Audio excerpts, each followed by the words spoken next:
नमस्कार विद्यार्थियों, मैं हूँ राममूर्ति और आज के वीडियो में आपका हार्दिक स्वागत करती हूँ, अभिनंदन करती हूँ।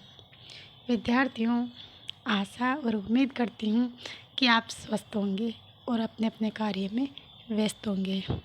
विद्यार्थियों, अपन पढ़ रहे हैं विकास के सिद्धांत।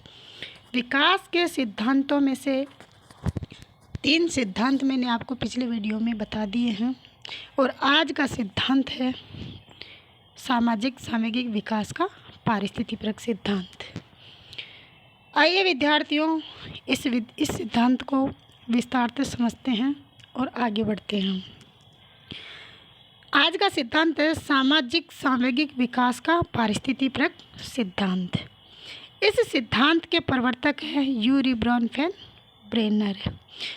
ब्रेनर ने बालक के विकास की व्याख्या सामाजिक संदर्भ में की है। विद्यार्थियों, यहाँ पर कट गया है, यहाँ पर लिखा हुआ है सामाजिक संदर्भ, है ना।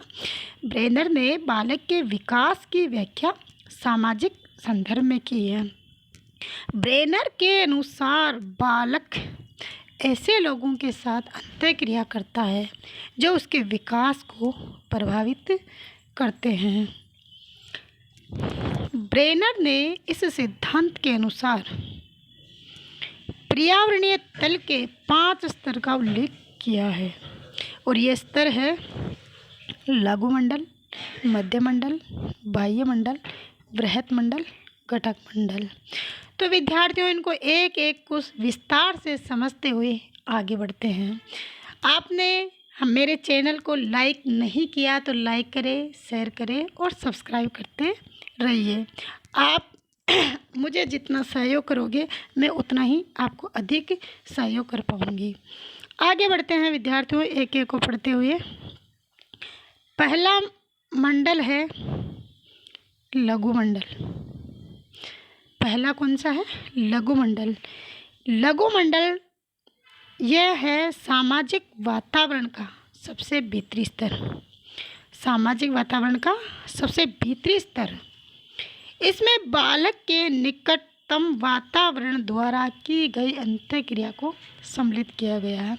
इस मंडल में बालक के निकटतम वातावरण द्वारा की गई अंतःक्रिया को सम्मिलित किया गया है। इस मंडल में होते हैं बालक के माता पिता, साथी संगी, पास पड़ोस व स्कूल को सम्मिलित किया गया है। बालक माता पिता, पास पड़ोस, साथी संगी व अध्यापक के साथ अंतःक्रिया करता है, जिससे बालक का सामाजिक सामूहिक विकास काफ़ी हद तक एक विशेष दिशा में मुड़कर विकसित होता है। आगे बढ़ते हैं विद्यार्थियों दूसरे मंडल की ओर। दूसरा मंडल है मध्य मंडल। ब्रॉनफेन ब्रेनर के मॉडल का यह दूसरा स्तर है। इस मंडल में बालक के माता पिता, पास पड़ोस, साथी संगी, अध्यापक के आपसी संबंधों को सम्मिलित किया गया है। विद्यार्थियों, कई बार पूछा जाता है कि आपसी संबंध कौन से मंडल में आते हैं, तो आपसी संबंधों को मध्य मंडल में रखा गया है। जैसे कि बालक की पारिवारिक, सामाजिक व स्कूली अनुभूतियों इसके उदाहरण हैं। आगे बढ़ते हैं तीसरे मंडल की ओर। तीसरा मंडल है बाह्य मंडल। तीसरा मंडल कौन सा है? तो तीसरा मंडल है बाह्य मंडल। ये ब्रेनर के मॉडल का तीसरा स्तर है और तीसरा स्तर पूछा जाए तो कौन सा होता है? बाह्य मंडल। इस मंडल में बालक स्वयं नहीं होता, लेकिन कुछ निकट के औपचारिक संगठन द्वारा उसकी अनुभूतियों को प्रभावित किया जाता है।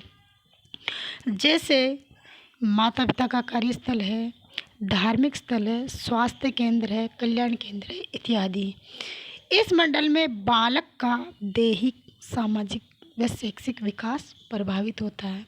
विद्यार्थियों, क्वेश्चन पूछा जाता है कि कौन से मंडल में बालक का दैहिक, सामाजिक और शैक्षिक विकास प्रभावित होता है, तो आपको याद रखना है कि बाह्य मंडल में बालक का दैहिक, सामाजिक और शैक्षिक विकास प्रभावित होता है।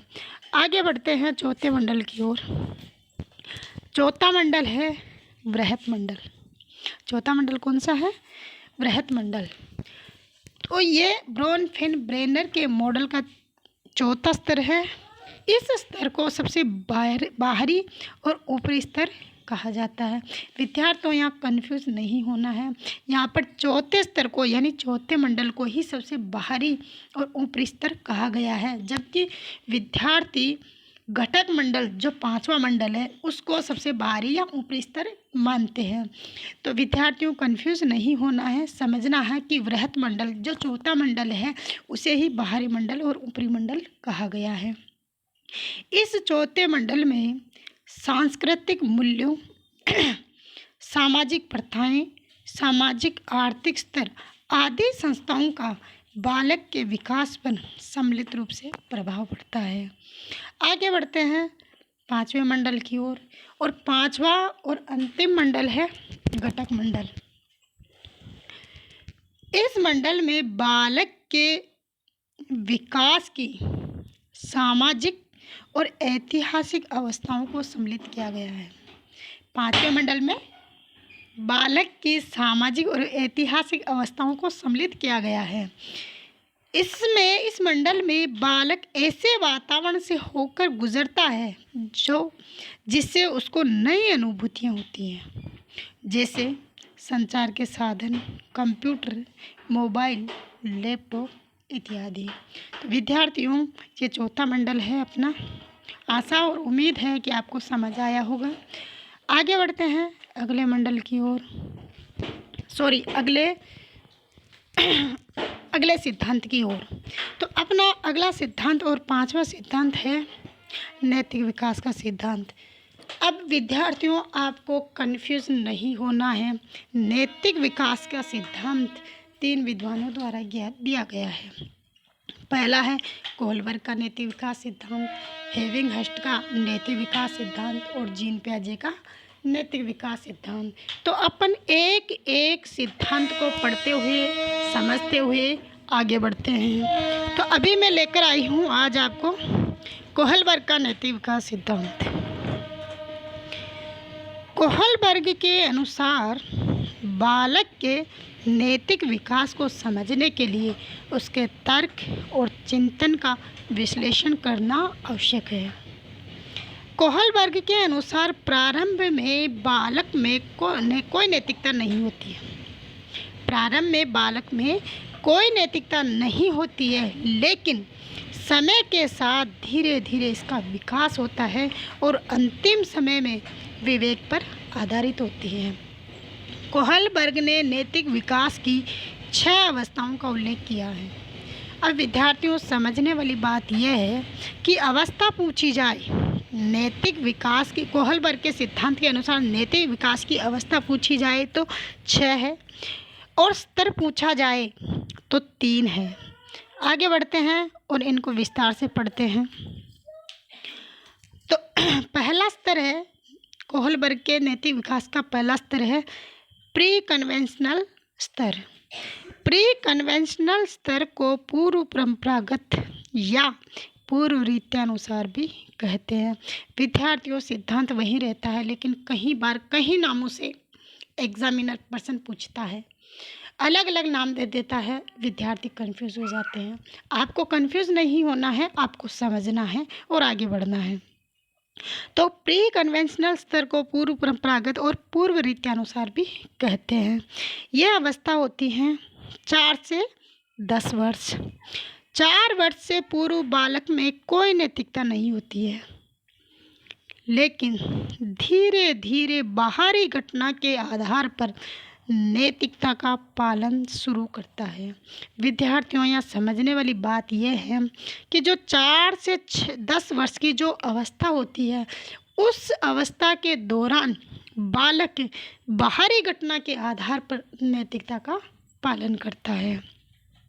अगली अवस्था है, इसी अवस्था को विद्यार्थियों 2 भागों में बांटा गया, दो भागों में बांटा गया। इस स्तर को 2 भागों में बांटा गया है। पहली अवस्था है दंड और आज्ञा की अवस्था, और दूसरी अवस्था है अहंकार की अवस्था। विद्यार्थियों, अहंकार की अवस्था को साधनात्मक सापेक्षवादी उन्मुखता या कह दो अदला बदली की अवस्था भी कहते हैं। आगे बढ़ते हैं अगले स्तर की ओर। दूसरा स्तर है कन्वेंशनल स्तर। दूसरा स्तर कौन सा है? कन्वेंशनल स्तर। कन्वेंशनल स्तर को परंपरागत स्तर या कह दो रीत्यानुसार भी कहते हैं। यह स्तर होता है 10 से 13 वर्ष। इस स्तर में बालक सामाजिक आधार पर नैतिकता का पालन करता है। इस स्तर में बालक सामाजिक आधार पर नैतिकता का पालन करता है और इस स्तर को भी 2 भागों में बांटा गया है। ये 2 भाग है या 2 अवस्था कह दो। 2 अवस्था में से पहली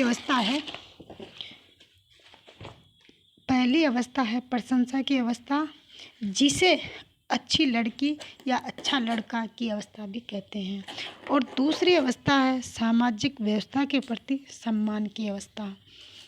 आगे बढ़ते हैं विद्यार्थियों। तीसरा स्तर है विद्यार्थियों पोस्ट कन्वेंशनल स्तर। पोस्ट कन्वेंशनल स्तर को पश परंपरागत या पश रीत्यानुसार भी कहते हैं।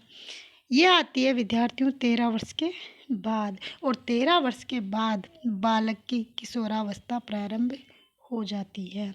तो इस अवस्था में, इस स्तर में बालक विवेक के आधार पर नैतिकता का पालन करता है। इस अवस्था में बालक विवेक के आधार पर नैतिकता का पालन करता है, और इस स्तर को भी 2 भागों में बांटा गया है। तो इस स्तर में 2 अवस्थाएं हैं। पहली अवस्था है सामाजिक समझौते की अवस्था, और दूसरी है विवेक की अवस्था। विवेक की अवस्था को सार्वत्रिक नीतिपरक उन्मुखता की अवस्था भी कहते हैं। तो विद्यार्थियों, इसमें मोटी मोटी चीज़ समझने वाली ये है कि जो पहली अवस्था होती है जिसको प्री कन्वेंशनल स्तर कहते हैं, तो उस अवस्था में तो बालक बाहरी घटना के आधार पर नैतिकता का पालन करता है, जो 4 से 10 की होती है। दूसरी होता है कन्वेंशनल स्तर। इस स्तर में बालक सामाजिकता के आधार पर नैतिकता का पालन करता है, और जो तीसरी जो अवस्था होती है उसमें बालक किशोर हो जाता है और वो विवेक के आधार पर नैतिकता का पालन करता है। तो विद्यार्थियों, आज का वीडियो यहीं तक था। समझ में आए लाइक करो, शेयर करो, और आगे ज़्यादा से ज़्यादा सब्सक्राइब करें। विद्यार्थियों नमस्कार, फिर मिलेंगे नेक्स्ट वीडियो में। तब तक के लिए नमस्कार।